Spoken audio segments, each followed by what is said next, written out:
Hey everyone, Emma here from Alpha Alice. So, it's like almost midnight, I think. I don't really remember. Yeah, almost 11:30, really. I've been itching this ear while watching a bunch of Christian things on my phone, right?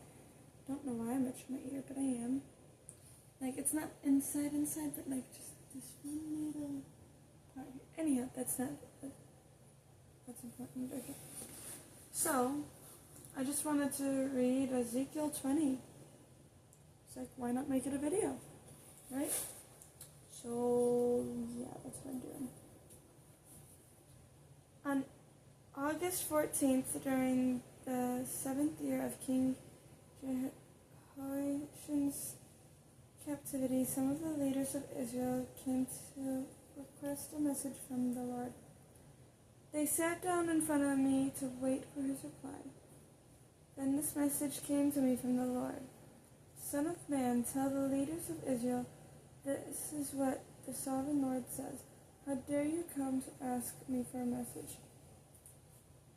As surely as I live, says the sovereign Lord, I will tell you nothing.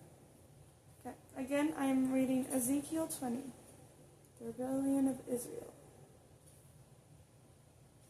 This goes on for a while.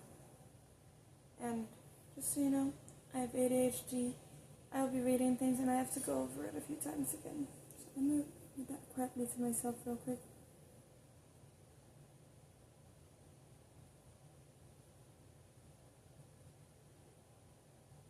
Okay. Now at verse 4. Son of man, bring charges against them and condemn them. Make them realize how detestable the sins of their ancestors really were. Give them this message from the sovereign Lord. When I chose Israel, when I revealed myself to the descendants of Jacob in Egypt, I took a solemn oath that I, the Lord, would be their God. I took a solemn oath that day that I would bring them out of Egypt to a land I had discovered and explored for them, a good land, a land flowing with milk and honey, the best of all lands anywhere. Then I said to them, each of you get rid of the vile images you are so obsessed with. Do not defile yourselves with the idols of Egypt, for I am the Lord your God. But they rebelled against me and would not listen. They did not get rid of the vile images they were obsessed with, or forsake the idols of Egypt. Then I threatened to pour out my fury on them to satisfy my anger while they were still in Egypt, but I didn't do it, for I acted to protect the honor of my name.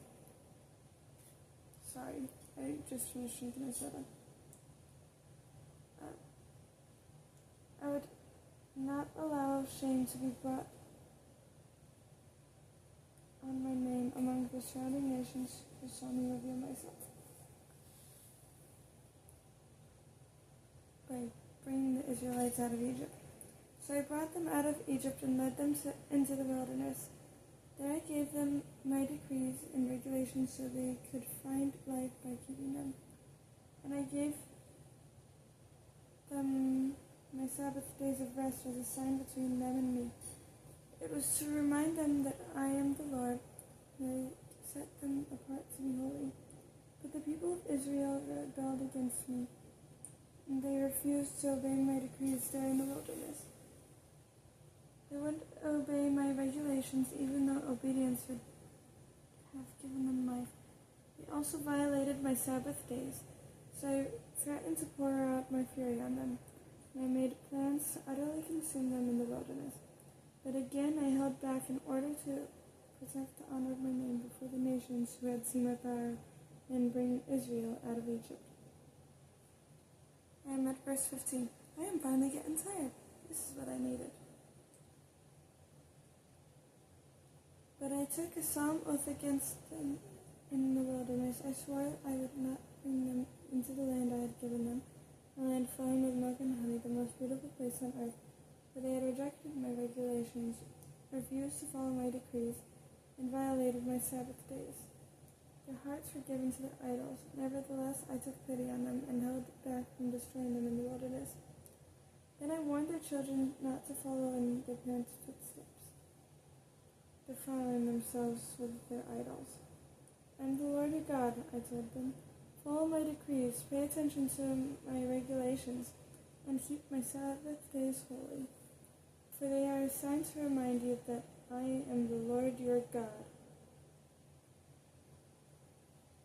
But their children too rebelled against me. They refused to keep my decrees and follow my regulations, even though obedience would have given them life. And they also violated my Sabbath days.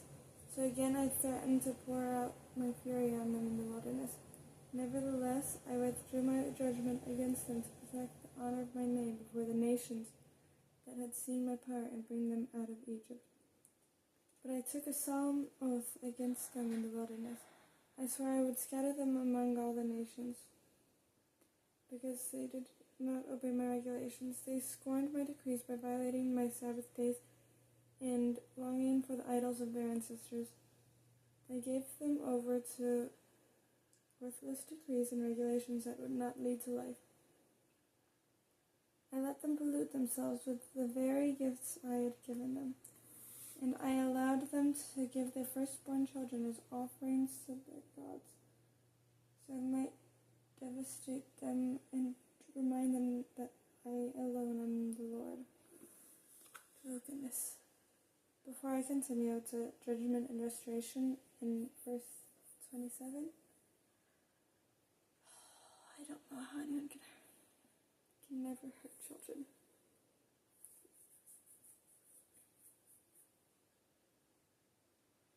Nope.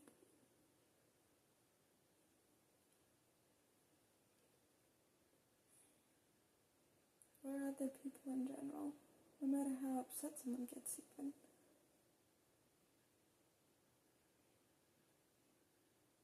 That is something I cannot understand. As a teenager, I probably would have, but that's because I had so much hatred in my heart at the time. I'm glad I am not like that anymore, but I don't even understand how I was. This nail is broken, keeps pulling on everything. Okay. Ezekiel 20, verse 27. Therefore, Son of Man, give the people of Israel this message from the Sovereign Lord. Your ancestors continued to blaspheme and betray me. For when I brought them into the land I had promised them, they offered sacrifices on every high hill and under every green tree they saw. They roused my fury as they offered up sacrifices to their gods. They brought their perfumes and incense and poured out their liquid offerings to them. I said to them, what is this high place where you are going? This kind of pagan shrine has been called Bama, high place, ever since. Sorry, I was just thinking again about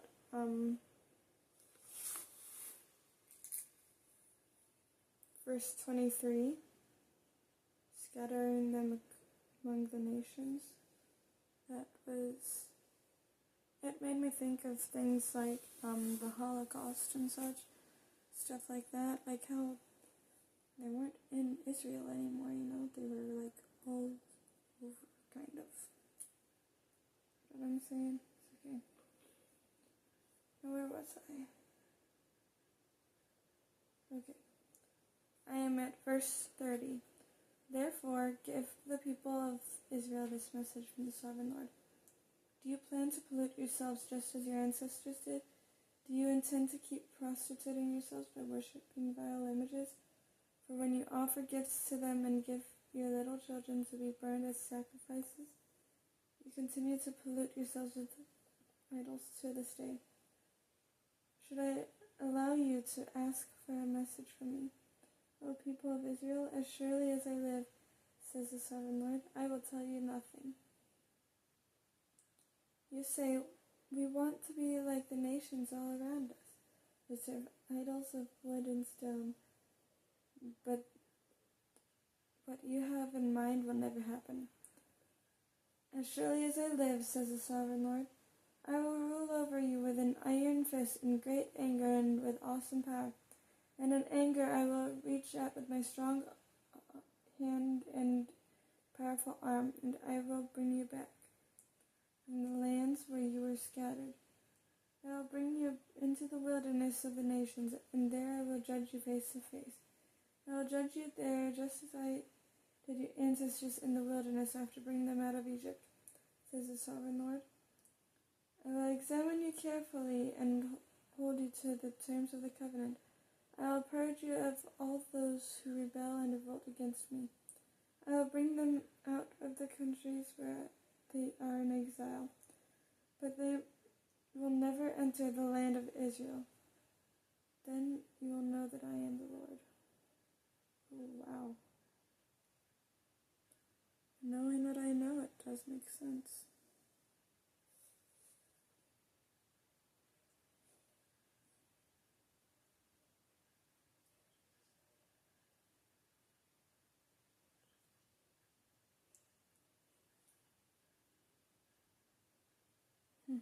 Okay.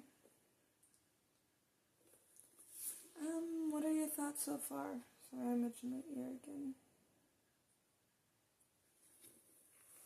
Okay. Verse 39. As for you, O people of Israel, this is what the sovereign Lord says. Go right ahead and worship your idols, but sooner or later you will obey me, and I will stop bringing shame on my holy name by worshiping idols. For on my holy mountain, the great mountain of Israel, says the sovereign Lord, the people of Israel will someday worship me, and I will accept them. There I will require that you bring me all of your offerings and choice gifts and sacrifices. When I bring you home from exile, you will be like a pleasing sacrifice to me, and I will display my holiness through you as all the nations watch. Then when I have brought you home to the land I promised for the solemn oath to give to your ancestors, you will know that I am the Lord. You will look back on all the ways you defiled yourselves and will hate yourselves because of the evil you have done. You will know that I am the Lord, O people of Israel, when I have honored my name by treating you mercifully in spite of your wickedness. I, the sovereign Lord, have spoken. Then this judgment against Neged. Negef.